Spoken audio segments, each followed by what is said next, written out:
नमस्कार श्रोतागणों, मैं हूँ आपकी स्टोरी टेलर रीत और आप सुन रहे हैं मेरी प्यारी सी स्टोरी जिसका नाम है स्टूपिड लव। तो नया दिन, नई शुरुआत कह सकते हैं। दामिनी जल्दी जल्दी रेडी होके ऑफिस के लिए निकलने लगती है। तभी उसकी माँ कहती है, दामिनी कहाँ जा रही हो इतनी जल्दी? कहती वो मम्मा कुछ नहीं, ऑफिस जा रही हो। तो वो कहती है अरे इतनी जल्दी? तो कहती है हाँ मम्मा। तो वो कहती है बेटा इधर आओ।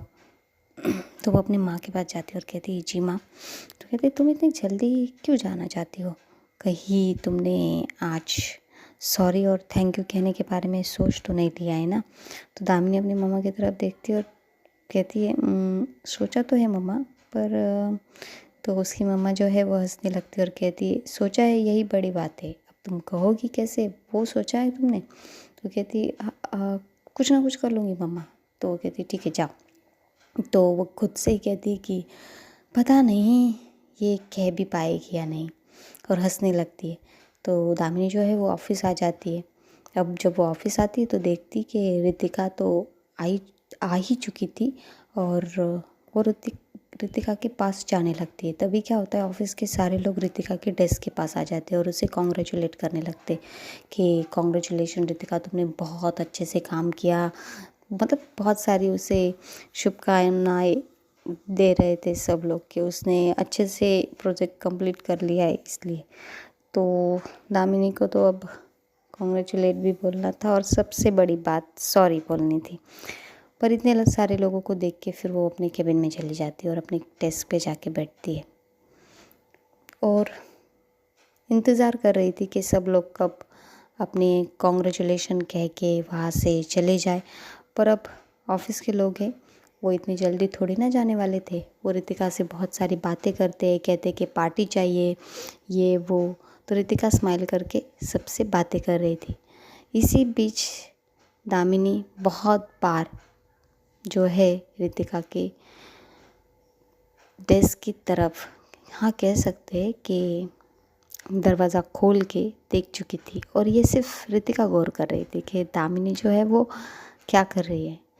तो दामिनी जो है वो बाहर आ जाती है और प्रिंटर मशीन के पास खड़ी हो जाती है और प्रिंट निकालने की कोशिश कर रही होती है। तभी एक प्यून आता है और कहता है मैम आपको प्रिंट निकालनी है, मैं हेल्प कर दूँ? तो रितिका दामिनी जो है वो उसकी तरफ घूर घूर के देखने लगती है और कहती है क्यों, मुझे निकालनी नहीं आती? मैंने बोला तुम्हें कि तुम ये निकाल के दो। तो कहता है सॉरी मैम, और वही खड़ा रहता है। तो दामिनी कहती है कि आप मेरे क्या सिर पे खड़े रहोगे, जाओ यहाँ से। तो वो चला जाता है। उसको समझ में नहीं आ रहा था क्योंकि हालांकि दामिनी जो है वो सारे प्रिंट्स उस प्यून को ही निकालने के लिए बोलती है, लेकिन आज वो खुद प्रिंट निकाल रही थी। प्रिंट वो इसलिए निकाल रही थी क्योंकि उसे जो है वो देखना था कि ये लोग क्या बातें कर रहे हैं और ये लोग कब यहाँ से जाएंगे। मगर ऑफिस के लोग, जिनकी चिट चैट तो कभी ख़त्म ही नहीं होती, वो बातें कर ही रहे थे कि अरे प्रोजेक्ट में ये हुआ, उन लोगों ने ये कहा वो कहा, ऐसी बहुत सारी बातें जो है वो कर रहे थे।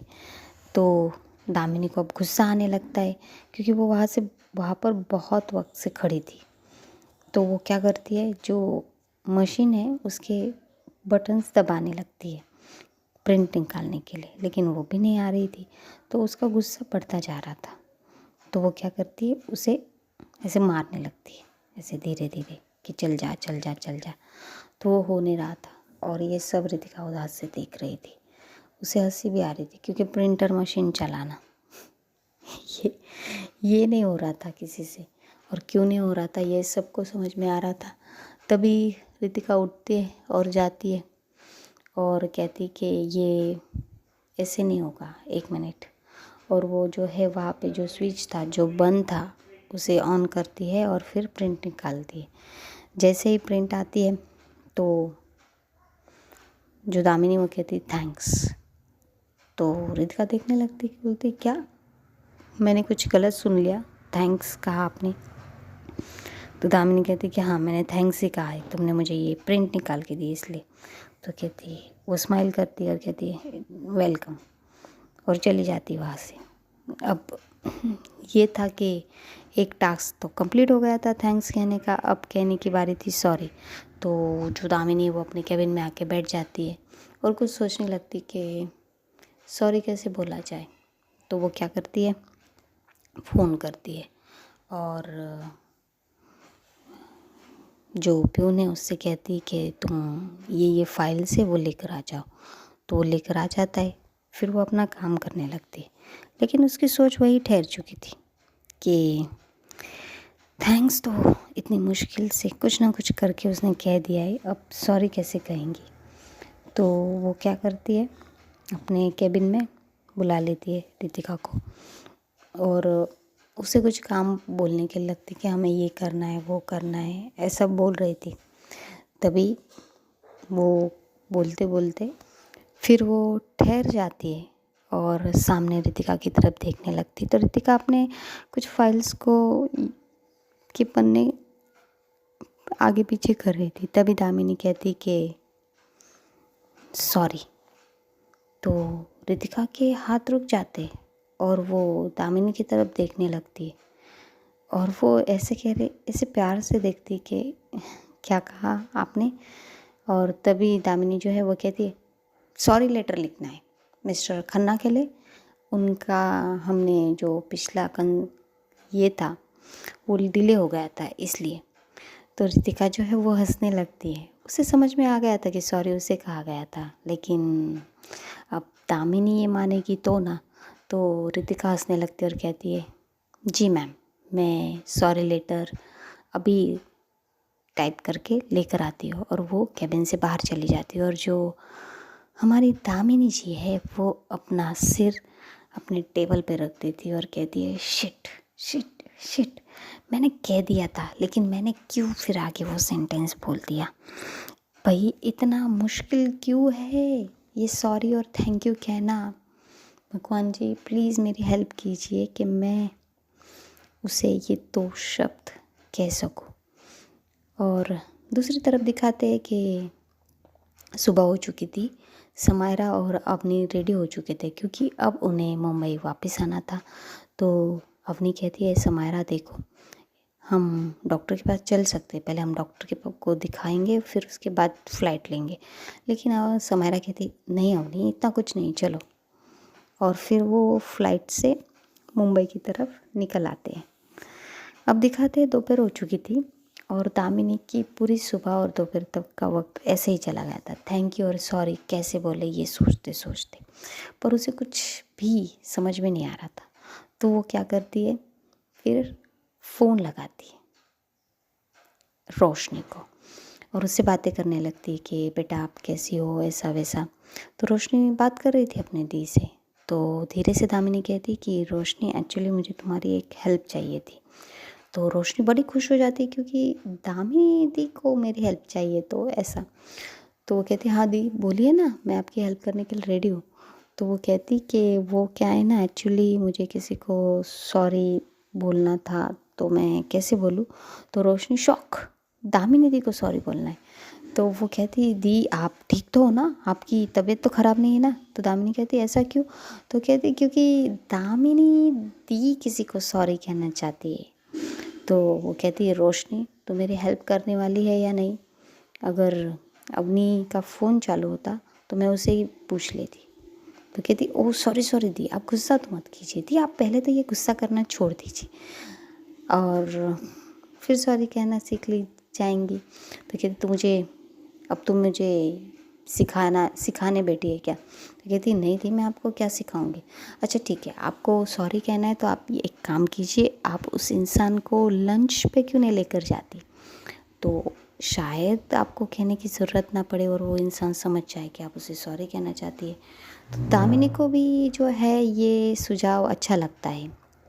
तो दामिनी कहती है अच्छा ठीक है, वैसे कैंप कैसा चल रहा है, तुम ठीक तो हो ना। तो रोशनी जो है वो अपनी उंगली की तरफ देखती है और कहती है हाँ ठीक बोल सकते हैं। तो दामिनी कहती है कुछ हुआ है क्या। तो वो कहती है नहीं दी कुछ नहीं हुआ है, मैं ठीक हूँ और ओके ठीक है बाय। तो दामिनी फ़ोन रख देती। अब वो लंच, अच्छा तो लंच के लिए इनवाइट करना पड़ेगा आपको मिस रितिका। तो वो फ़ोन उठाती है और बाहर की तरफ आती है और रितिका के डेस्क की तरफ जाती है और कहती है चलिए हमें कहीं जाना है। तो रितिका कहती है कहाँ? तो वो कहती है तुम चल रही हो या नहीं? तो रितिका कहती है हाँ मैं चल रही हूँ। तो वो सारी अपनी फाइल्स एक साइड रखती है और चलने लगती है। फिर दामिनी जो है वो उसे लेकर एक रेस्टोरेंट में आ जाती है। तो रितिका देखती कि वो रेस्टोरेंट में आ चुके हैं, तो वो दामिनी की तरफ देखने लगती कि फिर दामिनी कहती है चलो अब मुझे ही देखते रहोगी क्या? तो वो फिर आ जाते हैं। दामिनी बैठती है लेकिन रितिका बैठती नहीं, वो खड़ी रहती है। तो दामिनी देखती कि ये बैठ क्यों नहीं रही है। तो वो रितिका की तरफ देखती है और कहती क्या हुआ, तुम बैठ क्यों नहीं रही हो? तो रितिका कहती है वो मैम आपकी कोई मीटिंग होगी ना और कोई आने वाला होगा, तो इसलिए मैं ठीक हूँ, खड़ी ही ठीक हूँ। तो दामिनी जो है वो फिर वो कहती कि कोई नहीं आने वाला है, यहाँ पे सिर्फ हम दोनों हैं, आके बैठ जाओ। तो रितिका मतलब सोच में पड़ जाती, कोई आने वाला नहीं और सिर्फ हम दोनों हैं, तो वो आके बैठ जाती और दामिनी की तरफ घूर घूर के देखने लगती। तो दामिनी कहती कि ऐसा क्यों देख रही हो, मुझे लंच करना था, भूख लगी थी, तो इसलिए मैं तुम्हें लेकर आ गई। तो रितिका जो है वो कहती ठीक है मैम। तो वो कहती क्या खाओगी तुम? तो रितिका कहती आप कुछ भी मंगा लीजिए, कोई प्रॉब्लम नहीं। तो दामिनी अपना फिर ऑर्डर देती है और ऑर्डर जो है वो आ जाता है। और जैसे ही ऑर्डर आता है तो रितिका जो है वो स्टार्ट कर देती खाना खाना। तो वो अपनी एक जो पहली बाइट है वो मुंह में रखती है, तभी सामने से उसके कानों में आवाज़ आती है आई एम रियली सॉरी। तो जैसे उसने खाया था वो सीधा मतलब उसके गले में अटक जाता है और उसे ऐसे खांसी आने लगती और वो इतना मतलब उसका ये हो गया था, बहुत ज़ोर से उसके रिफ्लेक्सेस बाहर आए थे। तो दामिनी जो है वो उठ के खड़ी हो जाती है और कहती क्या हुआ तुम्हें, क्या हुआ, पानी पियो। उसे पानी देती है और उसका जो बैग था उसे सहलाने लगती है और कहती है क्या हुआ, गहरी गहरी सांसें लो, तुम ठीक तो हो ना रितिका, तुम ठीक तो हो ना? तो रितिका जो है वो पानी नीचे रखती है और ऐसे गहरी गहरी सांसें लेने लगती है। तो दामिनी कहती आर यू ओके? तो रितिका थोड़ी मतलब उसका काम करती है और दामिनी की तरफ कहती देखती और कहती क्या कहा आपने अभी? तो दामिनी जो है वो गहरी सांस लेती और कहती है मैंने कहा आई एम सॉरी। तो रितिका उसकी तरफ देखने लगती है। फिर दामिनी जो है वो रितिका का हाथ पकड़ती है और कहती है आई एम रियली सॉरी। मैंने उस दिन जो ऑफिस में तुमसे कहा, इतनी बदतमीज़ी से बोला, आई नो मुझे पूरे ऑफिस के सामने तुम्हें सॉरी कहना चाहिए, बट अगर तुम चाहती हो तो मैं पूरे ऑफिस के सामने भी तुम्हें सॉरी कह सकती हूँ।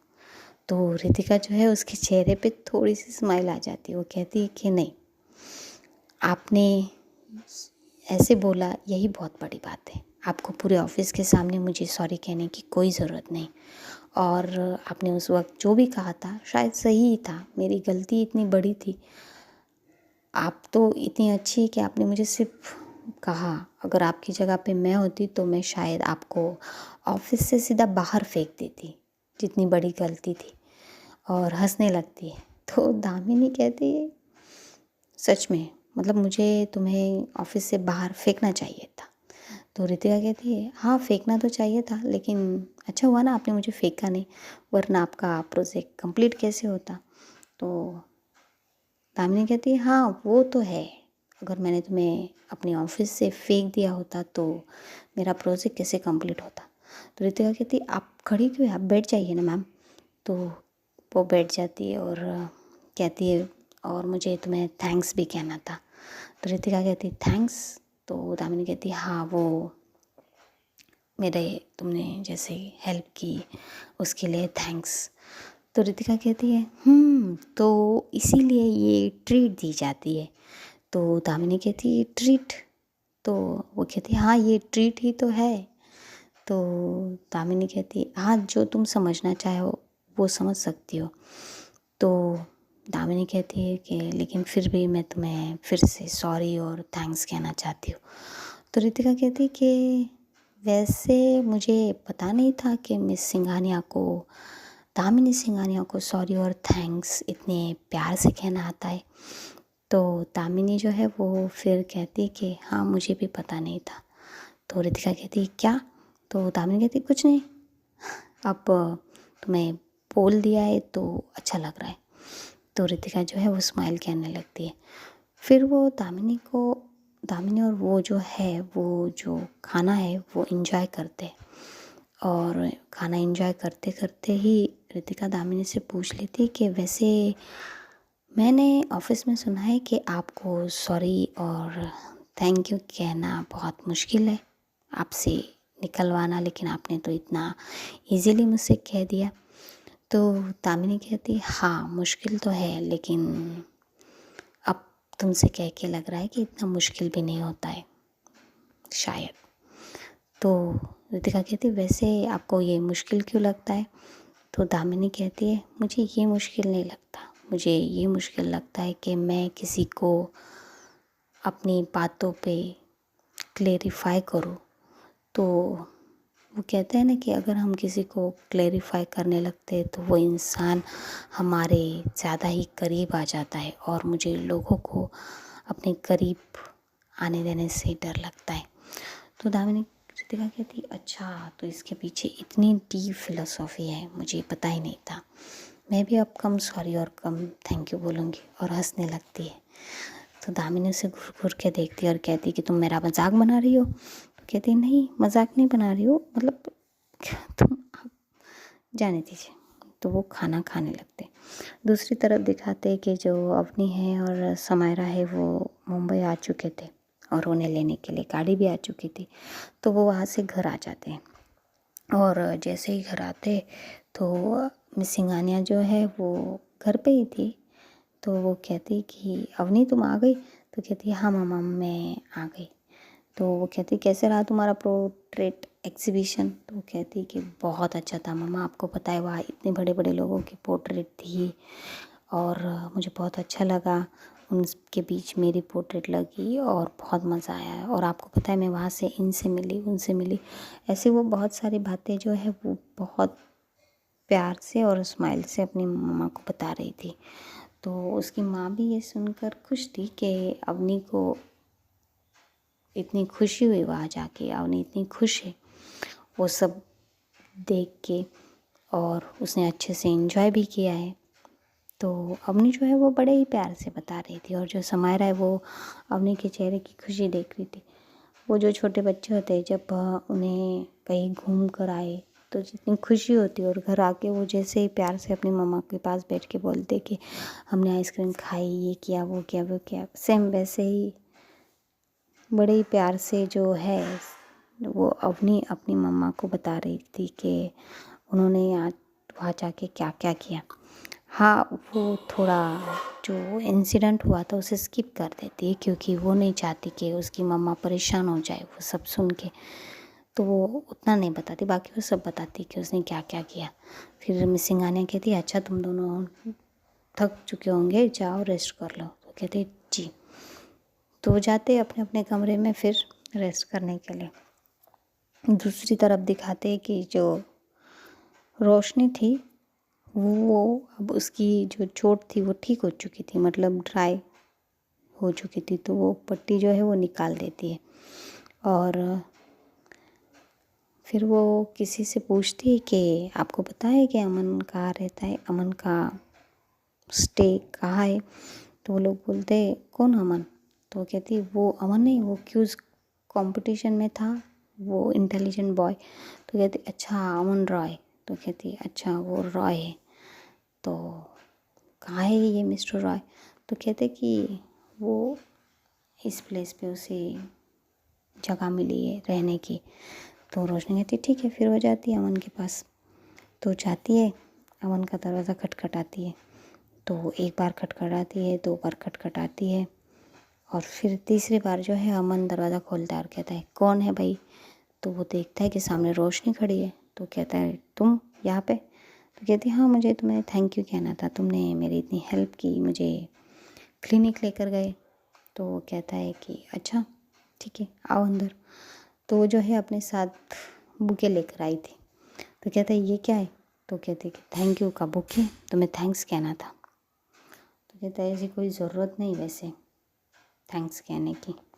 कि नहीं ज़रूरत कैसे नहीं, तुमने मुझे इतनी हेल्प की है, मुझे हॉस्पिटल लेके गए और मुझे वहाँ पे बहुत तकलीफ़ थी। तो अमन जो है वो हंसने लगता है और उससे पूछता है कि वैसे तुम्हारी चोट कैसी है? तो वो कहती अच्छी है, अब फ़िलहाल अच्छी है। हाँ, ये मेरे बेबी नाखून जो है वो मैं उन्हें बहुत मिस कर रही हूँ। देखो ना कैसे लग रहे हैं मेरे फिंगर्स। तो कहता है कि बेबी नाखून। तो कहती हाँ, उन्हें बेबी की तरह ही बढ़ाना पड़ता है, तुम लड़कों को क्या पता। तो और हंसने लगता है और कहता है अच्छा ठीक है बैठो, क्या लोगी तुम? तो वो कहती है मैं कुछ नहीं, इट्स ओके। तो कहता है नहीं तुम चाय कॉफ़ी कुछ लोगी? तो वो कहती है वैसे तो मैं कॉफ़ी पीती हूँ लेकिन रहने दो, तुम कहाँ से कॉफ़ी लेकर आओगे? तो वो कहता है कि मैं खुद बनाऊँगा, कहाँ से थोड़ी ना लेकर आऊँगा। तो रोशनी उसे देखने लगती है और कहती है कि कॉफ़ी और तुम बनाओगे? तो कहते हैं हाँ रुको 2 मिनट। तो जाता है और कॉफ़ी बनाने लगता है। तो रोशनी जो है उसके रूम को देखने लगती है, सब तरफ बुक्स बुक्स बुक्स। तो वो कहती है कि तुम वैसे खाने में, पीने में, सोते वक्त सब बुक ही यूज़ करते हो क्या? तो अमन उसकी तरफ देखने लगता है और कहता है क्या? तो वो हंसने लगती है और कहती नहीं इतने सारे बुक्स हैं, वैसे तुम इतना पढ़ते हो? तो अमन कहता है हाँ बुक्स पढ़ने चाहिए, अच्छा होता है। तो कहती है हाँ इसीलिए तुम इतने बोरिंग हो। तो अमन कहता है क्या? तो कहते नहीं कुछ नहीं, कॉफ़ी बन गई। तो वो कहता है हाँ कॉफ़ी तो बन गई, ये लो। तो वो कॉफ़ी पीती है, फिर रोशनी कॉफ़ी पीती है। तो कॉफ़ी जो थी वो अच्छी बनी थी। वो कहती है हाँ अच्छी बनी है, वैसे लड़कों को कॉफ़ी बनानी आती है, मैंने पहली बार देखा है। तो अमन कहता है क्यों, तुम्हें भी कॉफ़ी बनानी आती होगी ना? तो कहती है कॉफ़ी और मुझे नहीं, कभी बनाने का मौका नहीं मिला, मेरे घर पे बहुत सारे लोग हैं जो मुझे कॉफ़ी बना कर दे सकते। तो अमन कहता है हाँ मैं भूल ही गया था, तुम तो प्रिंसेस हो सिंघानियाज़ की। तो वो हंसने लगता है। तो वो कहती है 1 मिनट, तुम ये मुझे प्यार से कह रहे हो और टॉन्ट मार रहे हो? तो कहता है नहीं नहीं, जैसे तुम्हारे घर वाले तुम्हें प्यार से कहते मैं वैसे ही कह रहा हूँ। तो कहती कि अच्छा ठीक है। तो क्या, अमन कहता है कितनी नादान है ये लड़की। तो कहती हो गया अब तुम जाओगी? तो कहती क्यों, तुम मुझे भगाने की कोशिश कर रहे हो? तो कहता है नहीं ये बॉयज़ स्टे है और तुम्हें पता है यहाँ पे अगर सर ने तुम्हें देख लिया तो वो तुम्हारे साथ साथ मुझे भी चिल्लाएंगे। तो कहती है अच्छा ठीक है मैं चलती हूँ। तो फिर वो वहाँ से अपने गर्ल्स के इस तरफ निकल जाती है। अब शाम हो चुकी थी और जो अवनी और समायरा है उनका रेस्ट हो चुका था। तो वो अपने कमरे से बाहर आते। अवनी जो है वो समायरा को कहती कि मुझे एक जगह पे जाना है, क्या तुम मुझे वहाँ पे लेकर जाओगी? तो समायरा कहती है इतनी रात को तुम्हें कहीं जाना है? तो अवनी अपना सिर हाँ में हिला देती है। तो कहती ठीक है फिर चलते हैं, मैं बस अपनी जैकेट पहन के आती हूँ। तो कहती ठीक है चलो। तो वो जाती है और आती है। तो कहती कहाँ जाना है? वो कहती तुम चलो तो सही। तो वो लेकर जाती है। अब वो समायरा को कहाँ लेकर जाएंगी ये हम देखेंगे नेक्स्ट एपिसोड में। आज का ये एपिसोड यही ख़त्म होता है। तो आप देखते रहिए मेरी प्यारी सी स्टोरी जिसका नाम है स्टूपिड लव, जिसे लाइक कीजिए, शेयर कीजिए और मेरे चैनल को सब्सक्राइब कीजिए। धन्यवाद।